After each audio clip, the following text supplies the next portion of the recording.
चलिए सुनते हैं मुंशी प्रेमचंद की कहानी होली की छुट्टी, मेरे यानी भावना के साथ।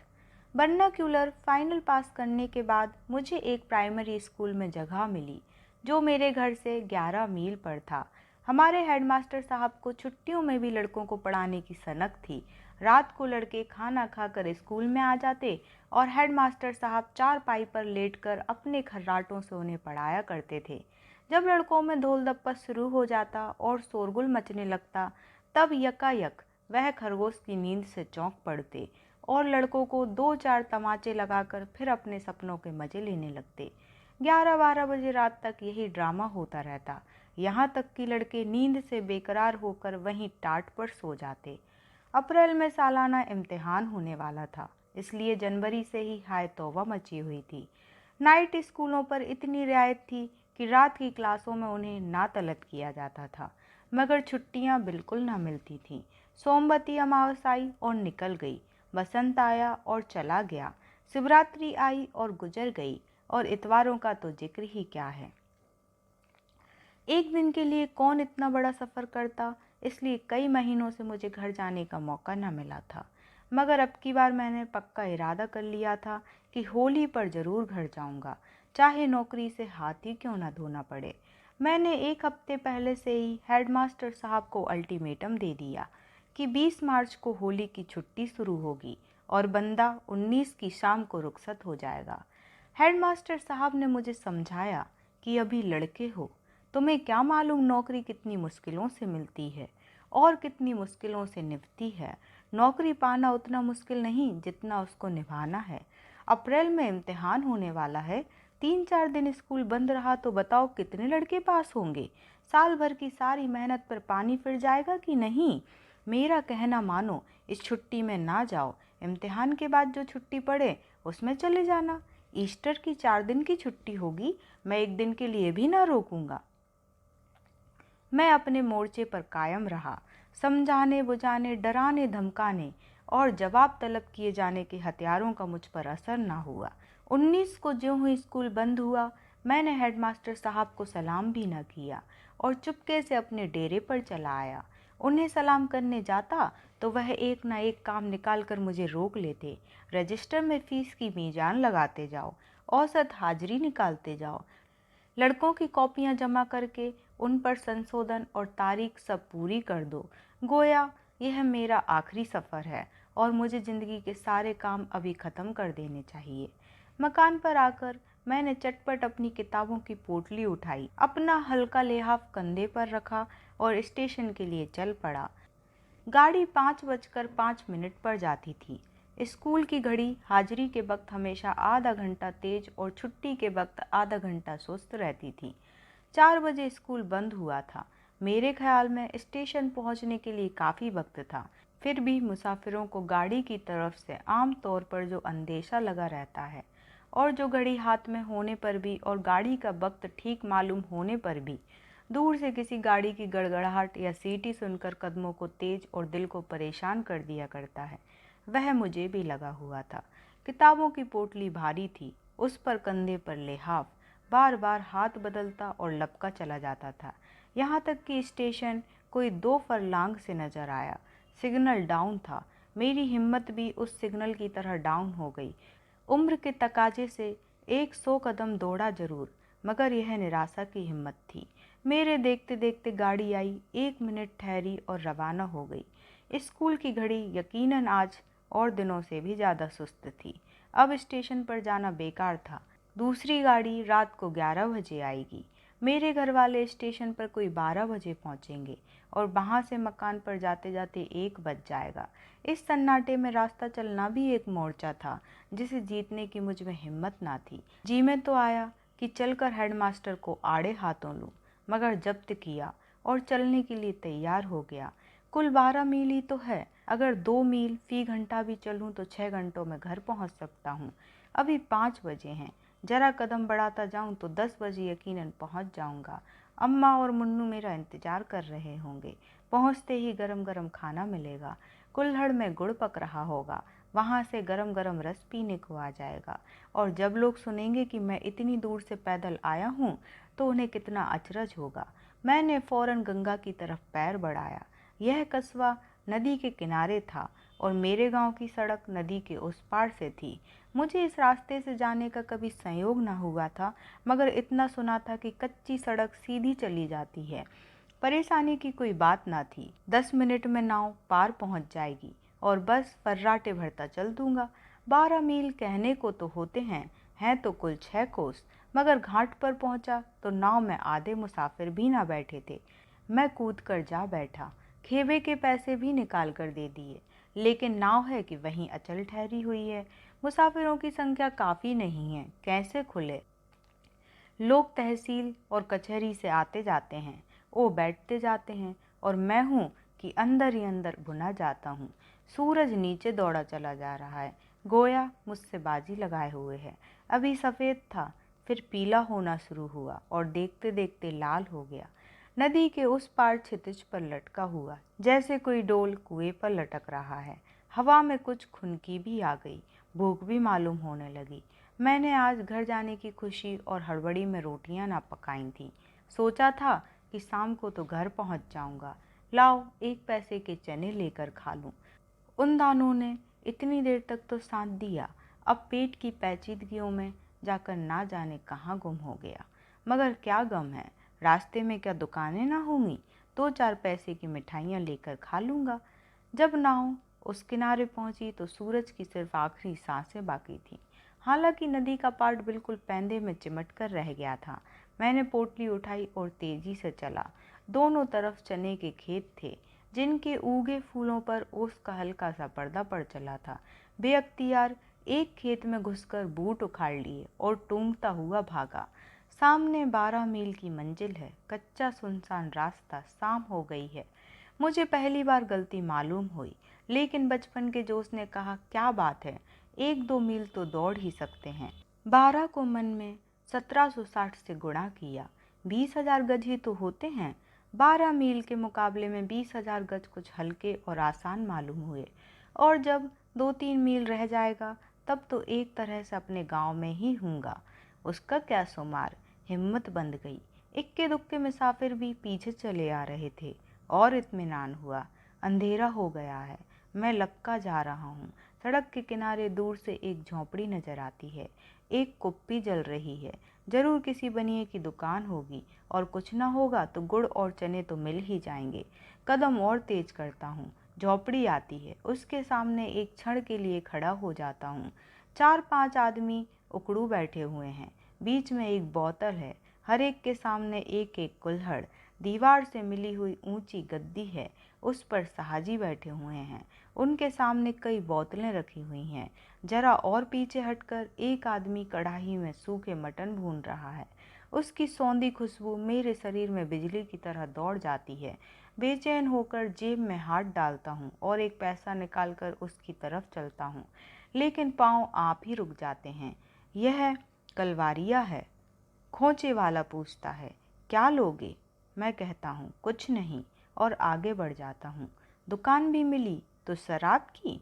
गोया दुनिया में इंसान के लिए शराब से ज़रूरी कोई चीज़ ही नहीं। यह सब आदमी धोबी और चमार होंगे, दूसरा कौन शराब पीता है देहात में?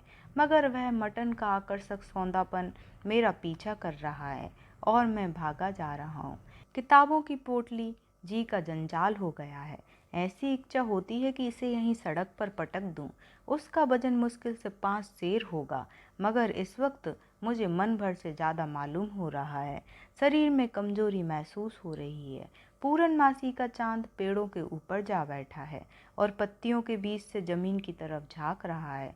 मैं बिल्कुल अकेला जा रहा हूँ, मगर दर्द बिल्कुल नहीं है। भूख ने सारी चेतना को दबा रखा है और खुद उस पर हावी हो गई है। आहा, यह गुड़ की खुशबू कहाँ से आई? कहीं ताज़ा गुड़ पक रहा है। कोई गांव करीब ही होगा। हाँ, वह आमों के झुरमुट में रोशनी नजर आ रही है, लेकिन वहाँ पैसे 2 पैसे का गुड़ बेचेगा और यूं मुझसे मांगा ना जाएगा। मालूम नहीं लोग क्या समझें। आगे बढ़ता हूँ। मगर जबान से लार टपक रही है। गुड़ से मुझे बड़ा प्रेम है। जब कभी किसी चीज़ की दुकान खोलने की सोचता था तो वह हलवाई की दुकान होती थी। बिक्री हो या ना हो, मिठाइयाँ तो खाने को मिलेंगी। हलवाइयों को देखो, मारे मोटापे के हिल नहीं सकते, लेकिन वह बेवकूफ़ होते हैं। आराम तलवी के मारे तोंद निकाल लेते हैं। मैं कसरत करता रहूँगा, मगर गुड़ की वह धीरज की परीक्षा लेने वाली, भूख को तेज करने वाली खुशबू बराबर आ रही थी। मुझे वह घटना याद आती है जब अम्मा 3 महीने के लिए अपने मायके या मेरे ननिहाल गई थीं और मैंने 3 महीने में 1 मन गुड़ का सफाया कर दिया था। यही गुड़ के दिन थे। नाना बीमार थे, अम्मा को बुलावा भेजा था। मेरा इम्तिहान पास था, इसलिए मैं उनके साथ ना जा सका। मुन्नू को लेती गई।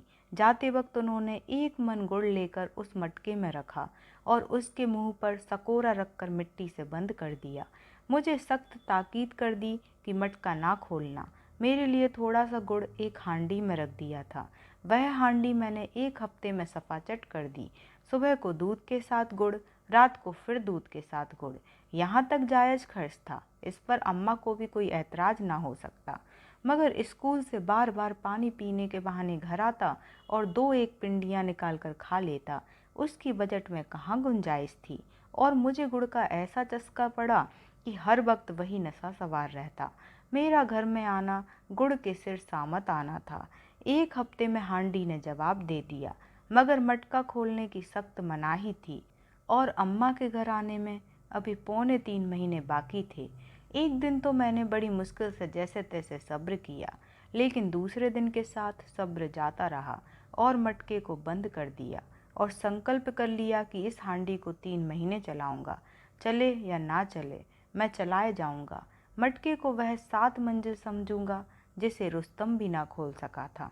मैंने मटके की पिंडियों को कुछ इस तरह कैंची लगाकर रखा कि जैसे बाज दुकानदार दिया सलाई की डिब्बियां भर देते हैं। एक हांडी गुड़ खाली हो जाने पर भी मटका मुंह मुंह भरा था। अम्मा को पता ही नहीं चलेगा। सवाल जवाब की नौबत कैसे आएगी। मगर दिल और जान में वह खींचतान शुरू हुई कि क्या कहूँ, और हर बार जीत जवान की हो जाती थी। यह 2 अंगुल की जीभ दिल जैसे सहजोर पहलवान को नचा रही थी, जैसे मदारी बंदर को नचाए, उसको जो आकाश में उड़ता है और 7वें आसमान के मंसूबे बांधता है और अपने जोम में फरून को भी कुछ नहीं समझता। बार बार इरादा करता दिन भर में 5 पिंडियों से ज़्यादा ना खाऊं, लेकिन यह इरादा शराबियों की तौबा की तरह घंटे 2 से ज़्यादा न टिकता। अपने को कोसता, धिक्कारता, गुड़ तो खा रहे हो, मगर बरसात में सारा शरीर सड़ जाएगा। गंधक का मलहम लगाए घूमोगे, कोई तुम्हारे पास बैठना भी पसंद ना करेगा। कसमें खाता, विद्या की, माँ की, स्वर्गीय पिता की, गऊ की, ईश्वर की, मगर उनका भी वही हाल होता। दूसरा हफ्ता खत्म होते होते हांडी भी खत्म हो गई। उस दिन मैंने बड़े भक्ति भाव से ईश्वर की प्रार्थना की, भगवान, यह मेरा चंचल लोभी मन मुझे परेशान कर रहा है। मुझे शक्ति दो कि इसको बस में रख सकूं। मुझे अष्टधात की लगाम दो जो उसके मुंह में डाल दूं। यह अभागा मुझे अम्मा से पिटवाने और घुड़कियां खिलवाने पर तुला हुआ है। तुम ही मेरी रक्षा करो तो बच सकता हूँ। भक्ति की विफलता के मारे आंखों से 2-4 बूंदें आंसुओं की भी गिरी, लेकिन ईश्वर ने भी इसकी सुनवाई ना की और गुड़ की बुभुक्षा मुझ पर छाई रही। यहाँ तक कि दूसरी हांडी का मरसिया पड़ने की नौबत आ पहुँची। संयोग से उन्हीं दिनों 3 दिन की छुट्टी हुई और मैं अम्मा से मिलने ननिहाल गया। अम्मा ने पूछा, गुड़ का मटका देखा है? चींटे तो नहीं लगे? सीलत तो नहीं पहुंची? मैंने मटकों को देखने की कसम खाकर अपनी ईमानदारी का सबूत दिया। अम्मा ने मुझे गर्व के नेत्रों से देखा और मेरे आज्ञा पालन के पुरस्कार स्वरूप मुझे एक हांडी निकाल लेने की इजाज़त दे दी। हाँ, ताकीद भी करा दी कि मटके का मुंह अच्छी तरह बंद कर देना। अब तो वहाँ मुझे एक एक दिन एक एक युग मालूम होने लगा। चौथे दिन घर आते ही मैंने पहला काम जो किया वह मटका खोलकर हांडी भर गुड़ निकालना था। एक बारगी 5 पिंडियाँ उड़ा गया। फिर वही गुड़बाजी शुरू हुई। अब क्या गम है, अम्मा की इजाज़त मिल गई थी। सैयाँ भले कोतवाल, और 8 दिन में हांडी गायब। आखिर मैंने अपने दिल की कमजोरी से मजबूर होकर मटके की कोठरी के दरवाजे पर ताला डाल दिया। और कुंजी दीवार की एक मोटी संदी में डाल दी। अब देखें तुम कैसे गुड़ खाते हो। इस संदी में से कुंजी निकालने का मतलब यह था कि 3 हाथ दीवार खोद डाली जाए, और यह हिम्मत मुझ में ना थी। मगर 3 दिन में ही मेरे धीरज का प्याला छलक उठा, और इन 3 दिनों में भी दिल की जो हालत थी वह बयान से बाहर है। सीरी यानी मीठे गुड़ की कोठरी की तरफ से बार बार गुजरता और अधीर नेत्रों से देखता और हाथ मलकर रह जाता। कई बार ताले को खटखटाया, खींचा, झटके दिए, मगर जालिम जरा सा भी ना हुमसा। कई बार जाकर उस संधि की जांच पड़ताल की, उसमें झांक कर देखा, एक लकड़ी से उसकी गहराई का अंदाज़ा लगाने की कोशिश की, मगर उसकी तह न मिली। तबीयत खोई हुई सी रहती, न खाने पीने में कुछ मज़ा था, न खेलने कूदने में। वासना बार बार युक्तियों के जोर से दिल को कायल करने की कोशिश करती। आखिर गुड़ और किस मर्ज की दवा है। मैं उसे फेंक तो देता नहीं, खाता ही तो हूँ।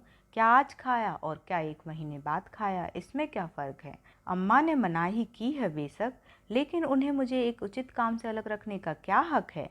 अगर वह आज कहें खेलने मत जाओ, या पेड़ों पर मत चढ़ो, या तालाब में तैरने मत जाओ, या चिड़ियों के लिए कंपा मत लगाओ, तितलियां मत पकड़ो, तो क्या मैं मान लेता हूँ। आखिर चौथे दिन वासना की जीत हुई।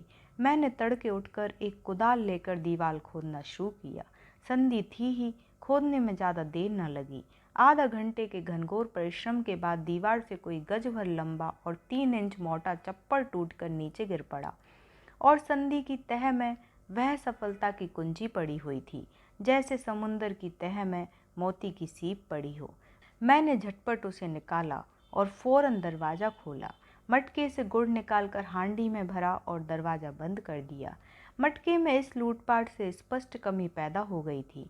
1000 तरकीबें आजमाने पर भी इसका घड़ा न भरा। मगर अब की बार मैंने चटोरेपन का अम्मा की वापसी तक खात्मा कर देने के लिए कुंजी को कुएं में डाल दिया। किस्सा लंबा है।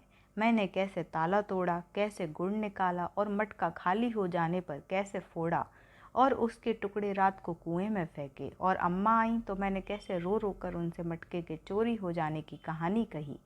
यह बयान करने लगा तो यह घटना जो मैं आज लिखने बैठा हूँ अधूरी रह जाएगी। चुनाचे इस वक्त गुड़ की उस मीठी खुशबू ने मुझे बेसुध बना दिया, मगर मैं सब्र करके आगे बढ़ा। ज्यों-ज्यों रात गुजरती थी, शरीर थकान से चूर होता जाता था, यहाँ तक कि पाँव कांपने लगे। कच्ची सड़क पर गाड़ियों के पहियों की लीक पड़ गई थी। जब कभी लीक में पाँव चला जाता तो मालूम होता किसी गहरे गड्ढे में गिर पड़ा हूँ। बार बार जी में आता यहीं सड़क के किनारे लेट जाऊँ। किताबों की छोटी सी पोटली मन भर की लगती थी। अपने को कोसता था कि किताबें लेकर क्यों चला। दूसरी जबान का इम्तिहान देने की तैयारी कर रहा था, मगर छुट्टियों में एक दिन भी तो किताब खोलने की नौबत ना आएगी।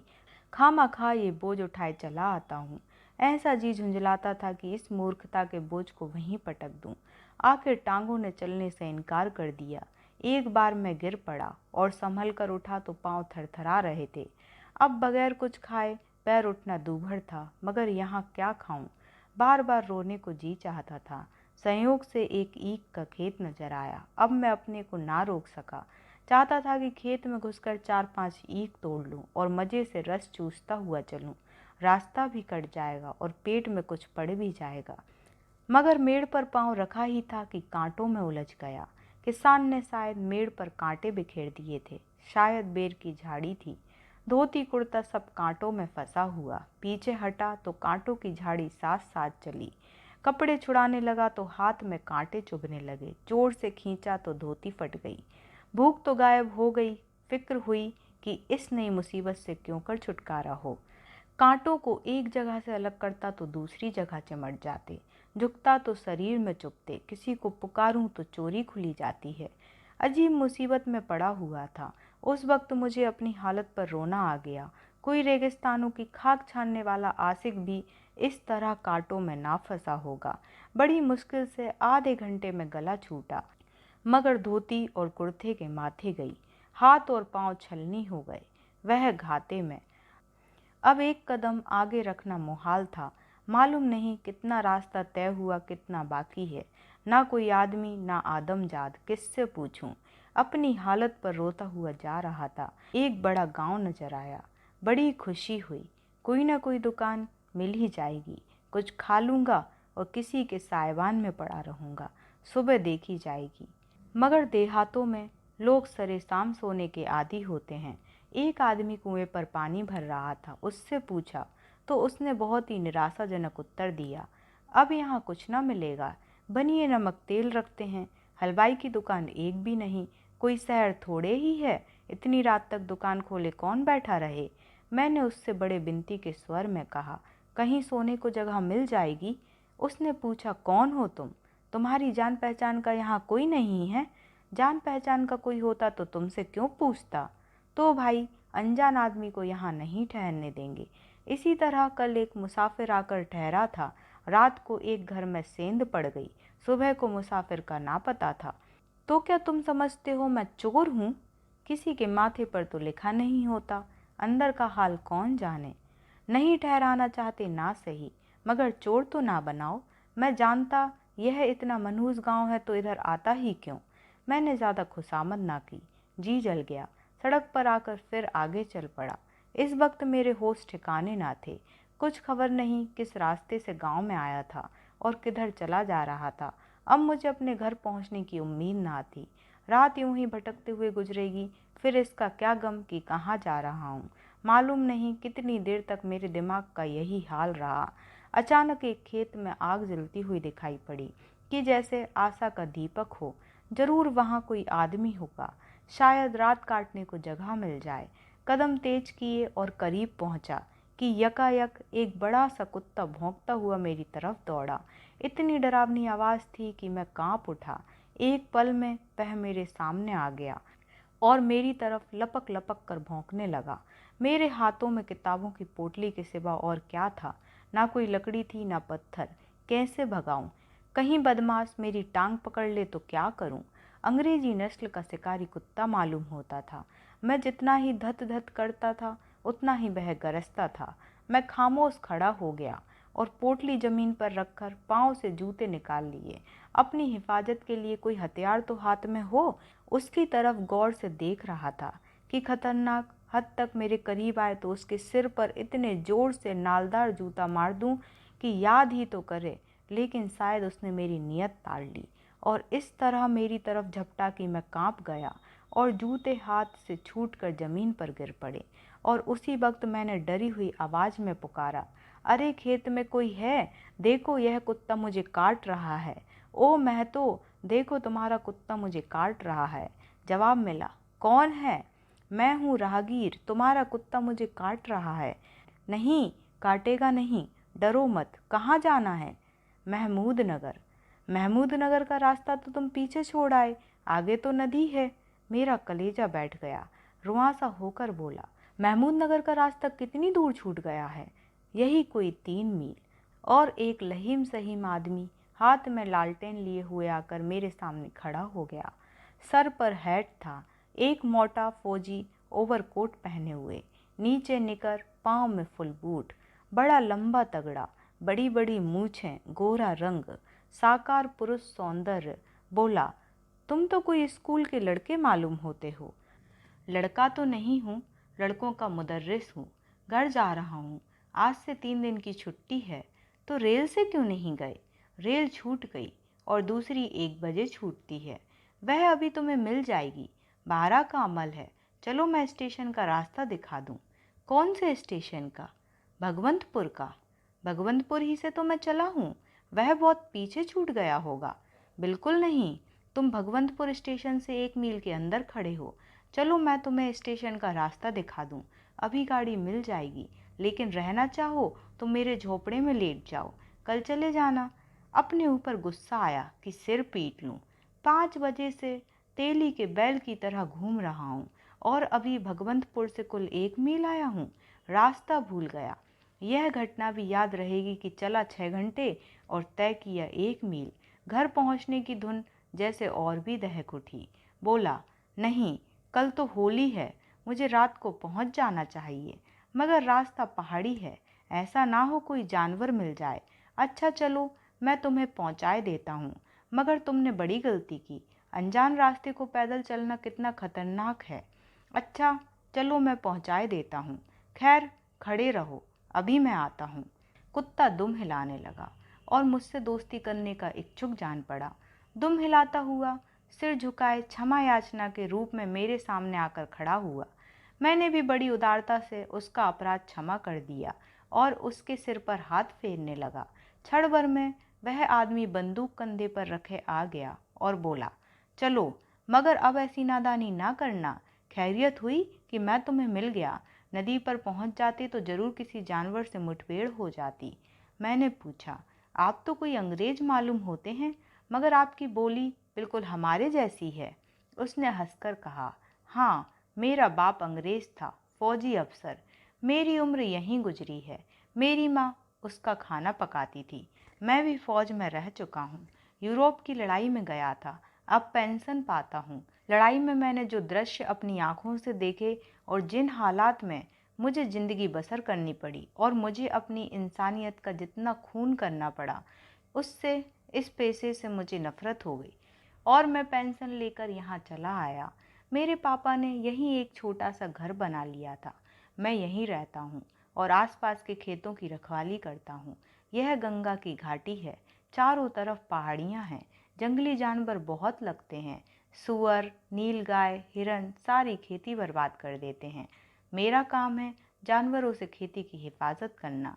किसानों से मुझे हल पीछे एक मन गल्ला मिल जाता है, वह मेरे गुजर बसर के लिए काफ़ी होता है। मेरी बुढ़िया माँ अभी जिंदा है। जिस तरह पापा का खाना पकाती थी उसी तरह अब मेरा खाना पकाती है। कभी कभी मेरे पास आया करो, मैं तुम्हें कसरत करना सिखा दूंगा। साल भर में पहलवान हो जाओगे। मैंने पूछा, आप अभी तक कसरत करते हैं? वह बोला, हाँ, 2 घंटे रोजाना कसरत करता हूँ।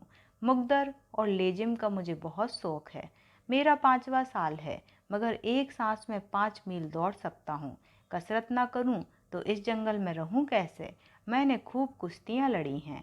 अपनी रेजिमेंट में खूब मजबूत आदमी था, मगर अब इस फौजी ज़िंदगी की हालातों पर गौर करता हूँ तो शर्म और अफसोस से मेरा सिर झुक जाता है। कितने ही बेगुनाह मेरी राइफल के शिकार हुए। मेरा उन्होंने क्या नुकसान किया था? मेरी उनसे कौन सी अदावत थी? मुझे तो जर्मन और ऑस्ट्रियन सिपाही भी वैसे ही सच्चे, वैसे ही बहादुर, वैसे ही खुशमिजाज, वैसे ही हमदर्द मालूम हुए जैसे फ्रांस या इंग्लैंड के। हमारी उनसे खूब दोस्ती हो गई थी। साथ खेलते थे, साथ बैठते थे।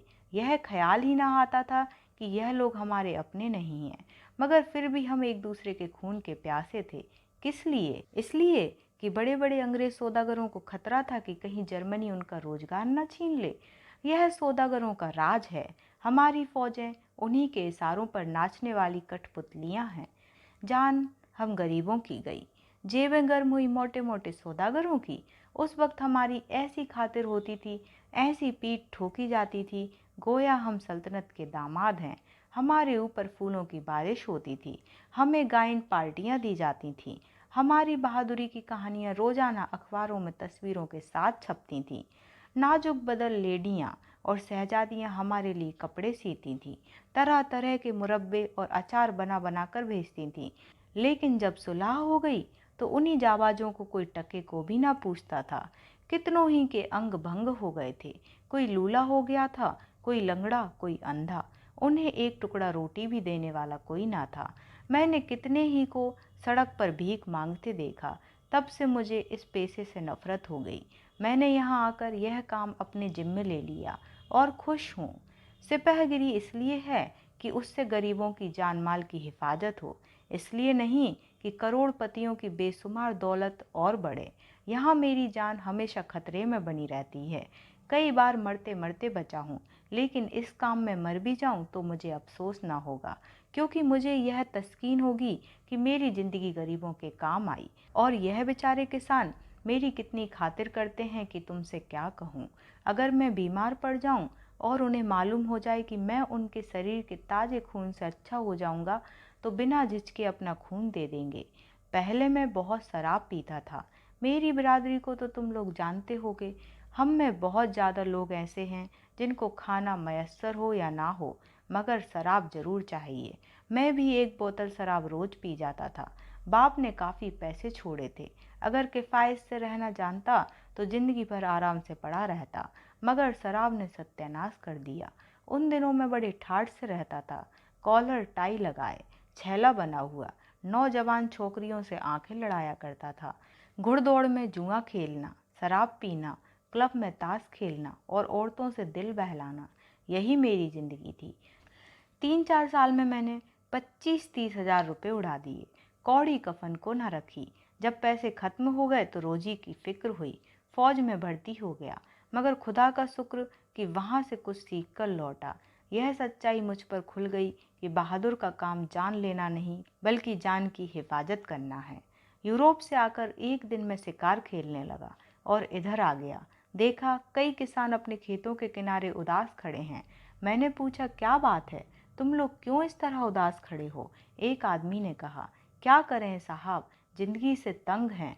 ना मौत आती है, ना पैदावार होती है। सारे जानवर आकर खेत चढ़ जाते हैं। किसके घर से लगान चुकाएं? क्या महाजन को दें, क्या अमलों को दें, और क्या खुद खाएं? कल इन्हीं खेतों को देखकर दिल की कली खिल जाती थी और आज इन्हें देखकर आंखों में आंसू आ जाते हैं। जानवरों ने सफाया कर दिया। मालूम नहीं उस वक्त मेरे दिल पर किस देवता या पैगंबर का साया था कि मुझे उन पर रहम आ गया। मैंने कहा, आज से मैं तुम्हारे खेतों की रखवाली करूंगा। क्या मजाल कि कोई जानवर फटक सके। एक दाना जो जाए तो जुर्माना दूं। बस उस दिन से आज तक मेरा यही काम है। आज 10 साल हो गए, मैंने कभी नागा नहीं किया। अपना गुजर भी होता है और एहसान मुफ्त मिलता है, और सबसे बड़ी बात यह है कि इस काम से दिल की खुशी होती है। नदी आ गई। मैंने देखा वही घाट है जहाँ शाम को किश्ती पर बैठा था। उस चांदनी में नदी जड़ाऊ गहनों से लदी हुई जैसे कोई सुनहरा सपना देख रही हो। मैंने पूछा, आपका नाम क्या है? कभी कभी आपके दर्शन के लिए आया करूँगा। उसने लालटेन उठाकर मेरा चेहरा देखा और बोला, मेरा नाम जैक्सन है, बिल जैक्सन। जरूर आना। स्टेशन के पास जिससे मेरा नाम पूछोगे मेरा पता बतला देगा। यह कहकर वह पीछे की तरफ मुड़ा, मगर यकायक लौट पड़ा और बोला, मगर तुम्हें यहाँ सारी रात बैठना पड़ेगा और तुम्हारी अम्मा घबरा रही होगी। तुम मेरे कंधे पर बैठ जाओ तो मैं तुम्हें उस पार पहुँचा दूँ। आजकल पानी बहुत कम है, मैं तो अक्सर तैर आता हूँ। मैंने एहसान से दबकर कहा, आपने यही क्या कम इनायत की है, मुझे यहाँ तक पहुँचा दिया, वरना शायद घर पहुँचना नसीब ना होता। मैं यहाँ बैठा रहूँगा और सुबह को किश्ती से पार उतर जाऊँगा। वाह, और तुम्हारी अम्मा रोती होंगी कि मेरे लाडले पर ना जाने क्या गुजरी। यह कहकर मिस्टर जैक्सन ने मुझे झट उठाकर कंधे पर बिठा लिया और इस तरह बेधड़क पानी में घुसे कि जैसे सूखी जमीन है। मैं दोनों हाथों से उनकी गर्दन पकड़े हूँ, फिर भी सीना धड़क रहा है और रगों में सनसनी सी मालूम हो रही है। मगर जैक्सन साहब इत्मीनान से चले जा रहे हैं। पानी घुटनों तक आया, फिर कमर तक पहुंचा, ओफो सीने तक पहुंच गया। अब साहब को एक एक कदम मुश्किल हो रहा है। मेरी जान निकल रही है, लहरें उनके गले लिपट रही हैं, मेरे पाँव भी चूमने लगीं। मेरा जी चाहता है कि उनसे कहूँ भगवान के लिए वापस चलिए, मगर जबान नहीं खुलती। चेतना ने जैसे इस संकट का सामना करने के लिए सब दरवाजे बंद कर लिए। डरता हूँ कहीं जैक्सन साहब फिसले तो अपना काम तमाम है। यह तो तैराक हैं, निकल जाएंगे, मैं लहरों की खुराक बन जाऊंगा। अफसोस आता है अपनी बेवकूफ़ी पर कि तैरना क्यों ना सीख लिया। यकायक जैक्सन ने मुझे दोनों हाथों से कंधे के ऊपर उठा लिया। हम बीच धार में पहुंच गए थे। बहाव में इतनी तेजी थी कि एक एक कदम आगे रखने में एक एक मिनट लग जाता था। दिन को इस नदी में कितनी ही बार आ चुका था, लेकिन रात को और इस मझधार में बहती हुई मौत मालूम होती थी। 10-12 कदम तक मैं जैक्सन के दोनों हाथों पर टंगा रहा। फिर पानी उतरने लगा। मैं देख ना सका, मगर शायद पानी जैक्सन के सिर के ऊपर तक आ गया था, इसलिए उन्होंने मुझे हाथों पर बिठा लिया था। जब गर्दन बाहर निकल आई तो जोर से हंसकर बोले, लो अब पहुंच गए। मैंने कहा, आपको आज मेरी वजह से बड़ी तकलीफ हुई। जैक्सन ने मुझे हाथों से उतारकर फिर कंधे पर बैठाते हुए कहा, और आज मुझे जितनी खुशी हुई उतनी आज तक कभी ना हुई थी। जर्मन कप्तान को कत्ल करके भी नहीं। अपनी माँ से कहना मुझे दुआ दे। घाट पर पहुंचकर मैं साहब से रुखसत हुआ। उनकी सज्जनता, निस्वार्थ सेवा और अदम्य साहस का ना मिटने वाला असर दिल पर लिए हुए। मेरे जी में आया काश मैं भी इस तरह लोगों के काम आ सकता। 3 बजे रात को जब मैं घर पहुंचा तो होली में आग लग रही थी। मैं स्टेशन से 2 मील सरपट दौड़ता हुआ गया। मालूम नहीं भूखे शरीर में इतनी ताकत कहाँ से आ गई थी। अम्मा मेरी आवाज़ सुनते ही आंगन में निकल आईं और मुझे छाती से लगा लिया और बोली, इतनी रात कहाँ कर दी? मैं तो सांझ से तुम्हारी राह देख रही थी। चलो खाना खा लो। कुछ खाया पिया है कि नहीं? वह अब स्वर्ग में है, लेकिन उनका वह मोहब्बत भरा चेहरा मेरी आंखों के सामने है और वह प्यार भरी आवाज़ कानों में गूंज रही है। मिस्टर जैक्सन से कई बार मिल चुका हूँ। उसकी सज्जनता ने मुझे उसका भक्त बना दिया है। मैं उसे इंसान नहीं फरिश्ता समझता हूँ। और यहाँ कहानी समाप्त होती है।